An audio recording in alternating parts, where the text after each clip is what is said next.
Melissa? Yes, what is it, Cindy? To be honest, it's actually really difficult for me to say this to you, but... I don't even have enough money to support myself. Oh. So, I'm really, really sorry, but can I stop with giving you the financial support? Huh? Financial support? I live on the pension, and I can't really afford to give you any financial support. What do you mean by giving me the financial support? Huh? My name is Melissa, and I am 30 years old, working in a company. I met my husband Caleb through a singles party, and we just got married a year ago. My husband is a kind and funny man, although he can get a little carried away sometimes. And the reason I decided to marry my husband is because he is very family-oriented. I want to make sure to look after and reassure my mom. She's getting old, and I'm worried about her, you know? I want to take care of her as much as I can. When we were dating, I heard my husband talking like that about his mother, and I thought he was a wonderful person. Later, I met my mother-in-law Cindy for the first time to inform her about our marriage. Oh, Melissa, thank you so much for accepting Caleb as your husband and being a wife to him. You're such a lovely and nice girl, and you're too good to be with Caleb. Even after Caleb and I got married, Cindy never changed her attitude and treated me kindly. I know it must be hard to do all the house chores while working. Melissa, you can always count on me, you know? Thank you very much, Cindy. You often hear a lot of talks on TVs and radios about issues between the wife and her mother-in-law, but there is no such problem with Cindy and I have never once been mistreated by Cindy. Rather, she takes care of me like her own real daughter. But a little while after we got married, there was something that bothered me a little. It was not about Cindy, but it was about my husband. I'm exhausted today, so let's go to my mom's and have dinner.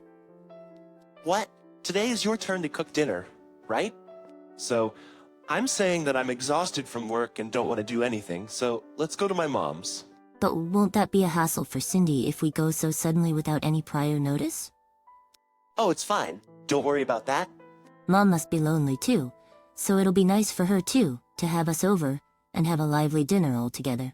Now she lives alone in their house. Her house is a bit large for one person to live alone, and she could certainly get lonely. But isn't it too rude to just visit Cindy out of the blue without saying anything? If it were just my husband, it would be enough. But even I would be intruding Cindy. And if we were going to have dinner with Cindy, she would need to make some preparations. How can my husband even think that it's normal to think that we can go over to Cindy's without any prior notice? Even if we go, we should at least call Cindy to let her know. We don't really have to do that, you know? We're just going back to my parents' house.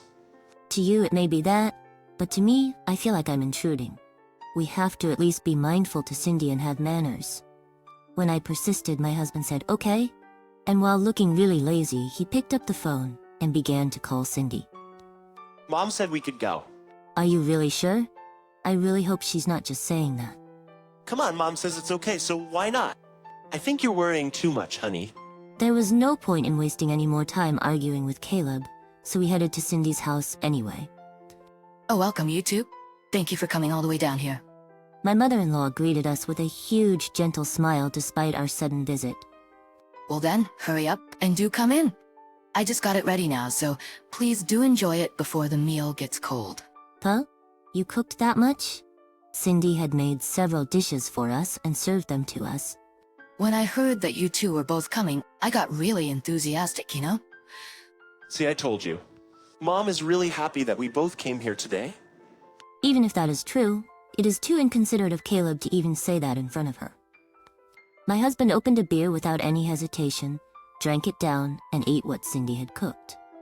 My husband opened a beer without any hesitation, drank it down, and ate what Cindy had cooked. My husband opened a beer without any hesitation and drank it down. Well, I'll have some of the dishes you cooked, Cindy. Thank you. No, please do eat a lot. How do you like it? Oh, it's very delicious. Oh, I'm so happy then. Next time, I'll teach you how to cook this. Yay, thank you so much. Because Cindy was always kind, both Caleb and I were able to have dinner that day in a peaceful way. But a few days later, my husband suggested once again that we should go back to Cindy's house for dinner. We went there just the other day, so that's just too much. It'll be a huge hassle. No, it's fine. I've already called her about it in advance this time. Oh, really? Yeah, I called Mom yesterday. Oh, so you were already planning to skip cooking today too? Oh, don't say it like that, honey. I did do my part in preparing the meal, haven't I? No, Cindy is the one who is preparing the meal. So practically, you didn't do anything. So, I'm the one who asked my mom to cook for us today, right? So that means that even though I'm in charge of cooking, making sure that the meal for us is ready is part of my responsibility too, right? I don't know what the hell Caleb was talking about. Even though Caleb was saying something nonsense, since Cindy had already prepared the meal, I had no choice but to go along with him. Cindy, I'm sorry for disturbing you again when we just came the other day. Oh, what are you talking about? I told you that you can count on me anytime, didn't I? If you're in trouble, don't hesitate to ask me anything, okay? Well, it's not like we're really in any trouble. It's just that my husband is slacking off in cooking and doing house chores, and that's why he's only relying on Cindy for her meals. Thinking like that, I felt very sorry for Cindy. Since then, upon my husband's suggestion, we always went to Cindy's place to ask her to feed us on the days when he was in charge of cooking. Despite that, Cindy always greeted us with a smile and cooked us delicious, home-cooked meals. But I felt really bad to ask Cindy to help us out without us doing anything so many times, and that's pretty questionable being adults and all. So I made a suggestion to my husband. Hey, I'm not going to tell you to stop going to Cindy's, but I think we should at least thank her for cooking meals for us. Huh? Like what? I think we should give Cindy some financial support for food, since she's taking care of us so much. I don't think Mom really cares much about that, though. No, but I still feel bad. I'll give you some money every month from my salary. So, will you give it to Cindy for me? If I give the money directly to Cindy, I am sure that she would be too careful and would not accept it because she's a very kind person like that. So I thought it would be better to give it to her from my husband, who is her son. My husband's eyes widened in surprise, but he said, "Well, if you insist that much, then I understand. I'll take responsibility and give it to Mom." I was relieved that I could now repay Cindy a little in this way. After that, we continued to eat dinner at Cindy's house, and my husband would say this, "We're eating at Mom's place," as if it was a normal thing now. We had dinner at Cindy's house about twice a week, and before I knew it, 3 months had passed. Of course, I felt a little bad, but since I know that I also gave Cindy some financial support, maybe I was thinking in a spoiled way. Then I learned about a shocking fact. It was after dinner one day at Cindy's house. Phew, I ate very well. Saying that, my husband had finished eating and was relaxing on the sofa watching TV. I was washing dishes and cleaning up with Cindy. Then, Cindy started talking to me with an awkward look on her face. Melissa? Yes, what is it, Cindy? To be honest, it's actually really difficult for me to say this to you, but, I don't even have enough money to support myself. Okay? So, I'm really, really sorry, but can I stop with giving you the financial support? Huh? Financial support? I live on pension, and I can't really afford to give you any financial support. You, what do you mean by giving me the financial support? What? Well, like I cook you both meals regularly and how I'm giving you financial support regularly. Huh? I understand that you and Caleb are in trouble, but as you can imagine, I'm starting to feel a little desperate too. Hey, wait a minute. I don't know anything about you giving us financial support. What? Besides, I'm giving you financial support every month, aren't I? What? I felt bad about you having to take care of us so many times, cooking us amazing meals. So I gave Caleb some money to give to you. Cindy. I haven't received anything from Caleb. What? Then both Cindy and I had realized something. There's only one person we could think of. I had never been pissed off like this ever before. Then I immediately went over to Caleb, who was lying on the sofa. Hey Caleb, what is the meaning of this? What? What is it? My husband seemed to be drunk, and he was giggling around. What do you mean, what is it? What's wrong with you? Shouting at me like that? Did you have an argument with Mom? I grabbed my husband, who was lying down by his chest, and woke him up. What is it with you all of a sudden? My husband is just clamming up, upset, as if he has something to be guilty of. Just let go of me for now. So I let go of his chest. Will you please explain what exactly is going on?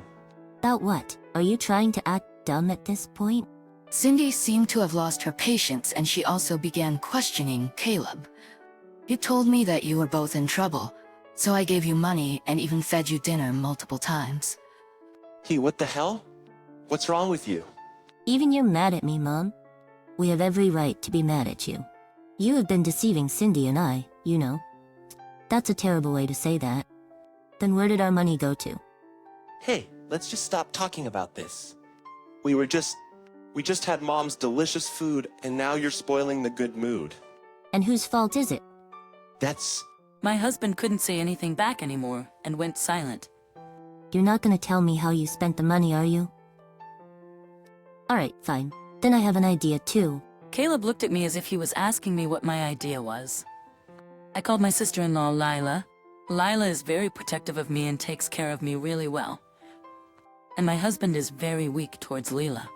Lila is a strong-willed, independent woman, and when my husband, who has always been a good guy, would get carried away, she makes sure to set things straight for Caleb. When I called Lila and explained the situation quickly, she said she would be here soon.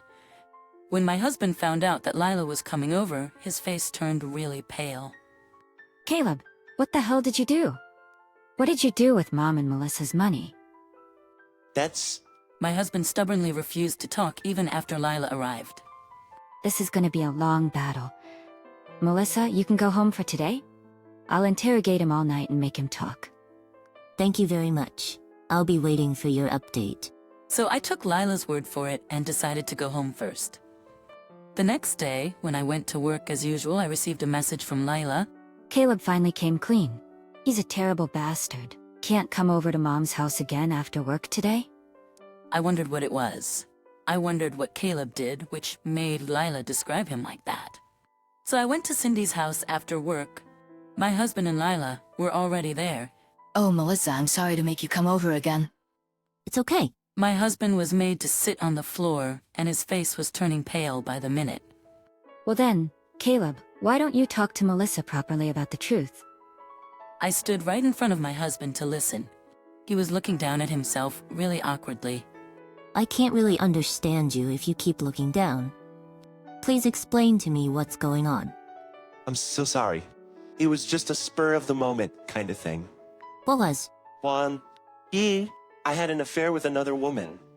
Huh? I'm really sorry. So you were cheating on me behind my back. I guess so. You're such a bastard. And, what did you use the money on which Cindy and I gave you? Answer me properly. For the trip and the dates and the hotels for the affair and the travel fees. What? A trip? How did you even have the time? Oh. Don't tell me that you're talking about these business trips that you've been having frequently. Then, before I could get mad at Caleb for what he said, Lila and Cindy snapped. That's enough, Caleb. What you did is absolutely unforgivable. Yeah, that's right. And what do you mean it was just a one-time mistake? When you've been on numerous trips, and you've been seeing her secretly, many times, divorce is a must. A wonderful person like Melissa shouldn't be pushed around by such a lousy brother like Caleb.